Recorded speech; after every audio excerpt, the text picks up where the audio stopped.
My initial thought was, is this just another overpowered fat bike? Or can it actually ride?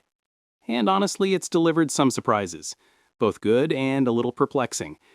It's a bike that definitely leans into its Juggernaut name, but with a few nuances that experienced riders will pick up on. Frame and build quality. The Juggernaut Ultra FS immediately makes an impression with its burly aluminum frame. There's no mistaking it for a lightweight XC rig. This thing is built to take a beating, and it looks the part. The welds are solid, and the internal cable routing keeps things looking clean, which is a nice touch on a bike of this size. The components are a mixed bag, which is pretty common to hit the price point. You've got a Bafang Ultra motor, which is a heavyweight in the e-bike world, paired with a decent Shimano Alivio 9-speed drivetrain. The overall package feels robust, like it's ready for some serious abuse. Compared to some other full-suspension fat e-bikes I've seen in this price range, the Biktrix feels a notch above in terms of perceived durability, though it certainly carries the weight that comes with that strength. Suspension and handling. The Juggernaut Ultra FS comes with a full suspension setup that includes a Mozo Fatman 120mm air fork and a D&M rear air shock, also offering 120mm of travel. On paper, 120mm is a decent amount for trail riding, and with fat tires you'd expect a plush ride. And it is plush on slow, chunky sections. The fat tires, combined with the suspension, gobble up small rocks and roots with ease.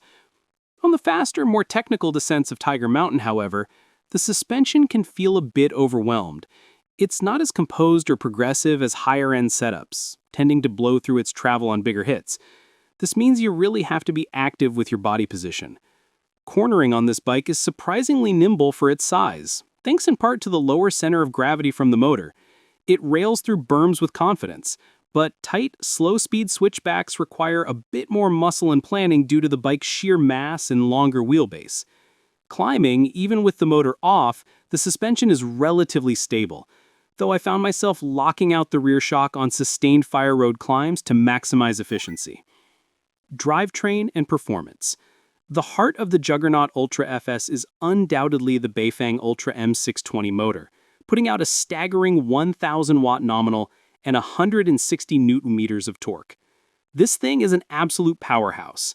On climbs that would usually have me gasping for air and grinding in the lowest gear, the Bafang motor just asks for more. The motor's torque sensing is smooth, providing power proportional to your input, which makes for a natural-feeling ride, unlike some cadence sensing systems that feel like an on-off switch. The Shimano Alivio 9-speed drivetrain, while entry-level, performed reliably throughout my testing. Shifting was consistent, and I never experienced any major issues, even under the significant power of the Bafang motor. The gear range is adequate for most situations when you have the motor assisting, but if you run out of battery or try to climb a very steep grade solely on pedal power, you might find yourself wishing for a wider range, perhaps a 10 or 11-speed system. It's a workhorse setup that gets the job done without fuss, but it's certainly not a highlight of the build. Limitations and trade-offs. No bike is perfect, and the Juggernaut Ultra FS has its limitations. The biggest one is its weight.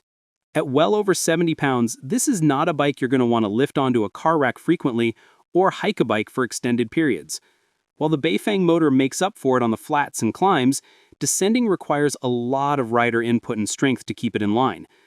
The entry-level suspension, as mentioned, can feel outmatched on aggressive high-speed descents.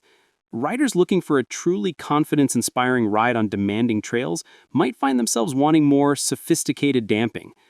Finally, the component spec, while functional, isn't particularly flashy.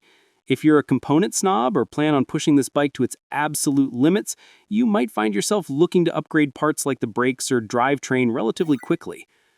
Final verdict. Buy this bike if you want an absolute powerhouse of an e-bike that can tackle almost any terrain from snow and sand to chunky trails with immense power.